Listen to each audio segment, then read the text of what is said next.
Welcome to Voodoo Whiskey Gaming, and this is my late review of Scarlet Nexus. I played on the Xbox Series X, it's also available on the Xbox Series S, Xbox One, PS4, PS5, PC, Steam, you get the idea. So we will start out with the story like we normally do, and Scarlet Nexus you can either play as Yuito or Kasane, and one thing that I think is really neat about the story before I get into any of the real details, depending on who you choose, you will see one side of the story versus the other. So if you pick Yuito, you will have a different experience than if you pick Kasane. So I think that's a really cool element. I like that in the storytelling. I think if you're going to have multiple playable characters, I think that's a really cool way of going about it. That way you can tell a more interesting story. I personally picked Yuito, and I will say that I think the story is actually really cool, and I found him to be a pretty cool and compelling character. I actually think pretty much all the characters in this game were mostly compelling. There were a couple where I was like, This game definitely does hit a lot of the anime tropes, though, with their characters, but I feel like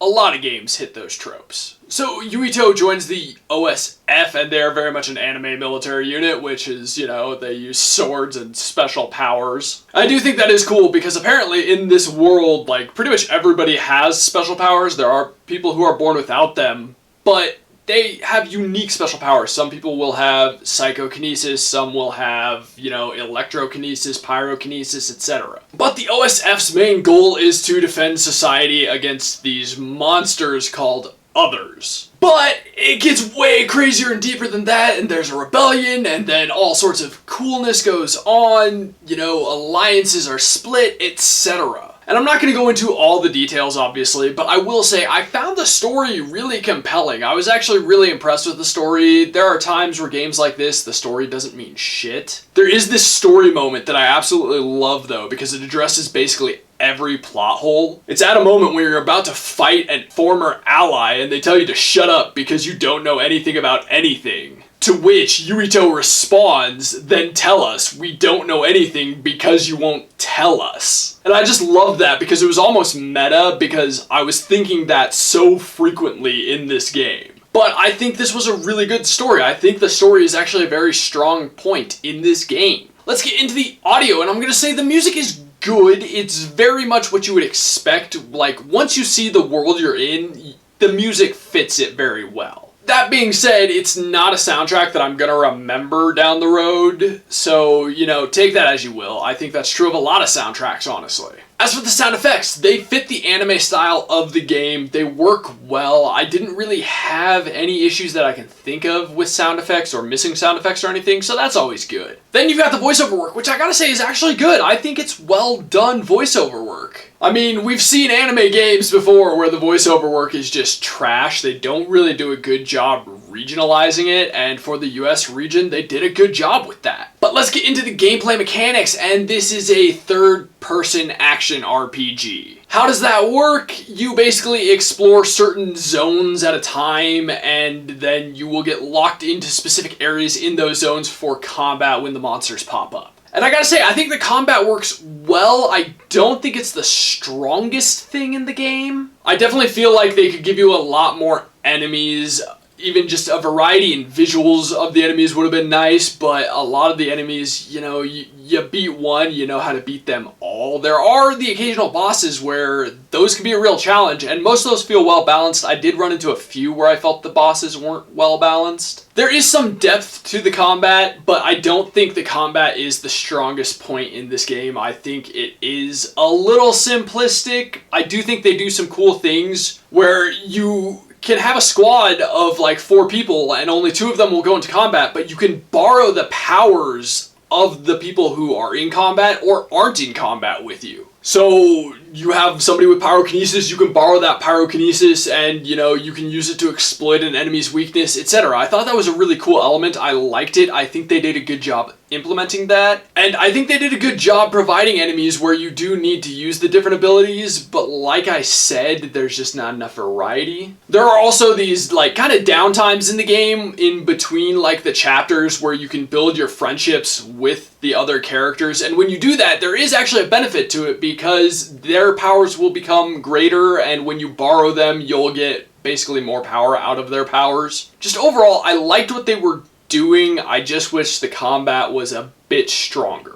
Now let's get into the controls, and I gotta say, I think the game controls well. I didn't really have too many movement issues. There were a few times in tighter spaces where my character was basically just moving too fast to fit through like some of the narrow doors, which that's just kind of weird, but it definitely happened more than a few times. And I will say, when you're controlling the camera, it's good. But you don't always have time to control the camera when you're in combat, and then the camera becomes, honestly, your greatest threat in combat. The number of times where I was up against a wall, or I got pinned up against a wall, or in a corner, and all of a sudden I couldn't see shit, it happened way too many times. It was very frustrating when that happened, and I fucking hate when that happens in video games. I also feel like the lock-on, I guess this is a little more gameplay, could work a bit better. I mean, triggering it, you know, is controls, and I do think that could be a bit better, but I do wish it would track the enemy better when you use the lock-on. As for the actual combat, I think the combat works well from a control standpoint. I will say the dodging, little hit or miss, but overall, like, if you hit the dodge button, it will respond, whether that fully functions in the game, you know. And I mean that when I'm talking about, like, doing a perfect dodge so you get the slow-mo and special attacks and shit. But if you hit the dodge button, you're gonna dodge. If you hit the attack button, you're going to attack. So I think they actually respond very well. Now let's get into the visuals. I think the characters look a little generic and facially are kind of bland. But I will say, the amount of detail put into their costumes as well as the world,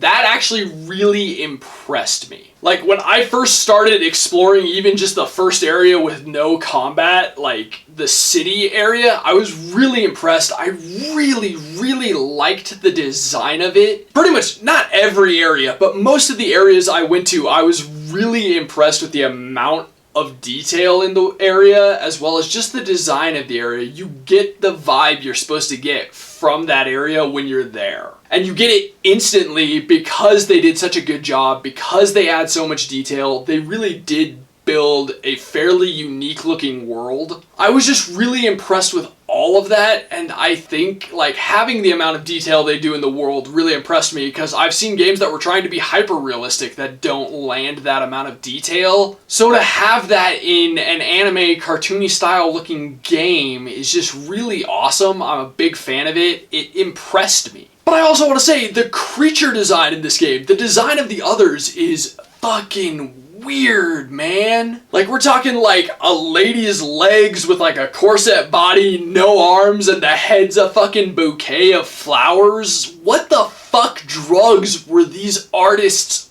on? And I mean that in the best way, because it is truly unique. It adds something truly unique to this game, and I gotta say, I was impressed with it, no matter how goddamn weird it was. I guess I do have one small complaint with the visuals in this game, and that is specifically with the cutscenes. Because, like, they'll start out a cutscene and then they'll morph into one of those still frame things with, like, the portraits of people talking to each other, and I just didn't necessarily love that. I don't really like that in a lot of games. Like, not in modern games. I understand it for much older games because, you know, that's what you had. Or for certain styles of games, I think it works a little better, but when you're full 3D, I'm just not a big fan of it. And I thought it was kind of weird in this game because, like I said, it would start out as cutscene and then you'd go to that, and then sometimes it would end with proper cutscene, but it was just weird and I wasn't really in love with that part. Okay, so to wrap this up, I'm gonna say this. I actually really enjoyed this game. I enjoyed it a lot more than I was expecting to. Yes, it does have its flaws. I don't think it's anywhere near a perfect game, but I do think it is a good game worth playing. Okay, so in the comments down below, why don't you tell me what's your favorite anime of all time? Mine is probably Cowboy Bebop. And as always, thanks for watching. If you enjoyed the video, please hit that like button. And if you like what I'm doing in general, share and subscribe. Have a good one.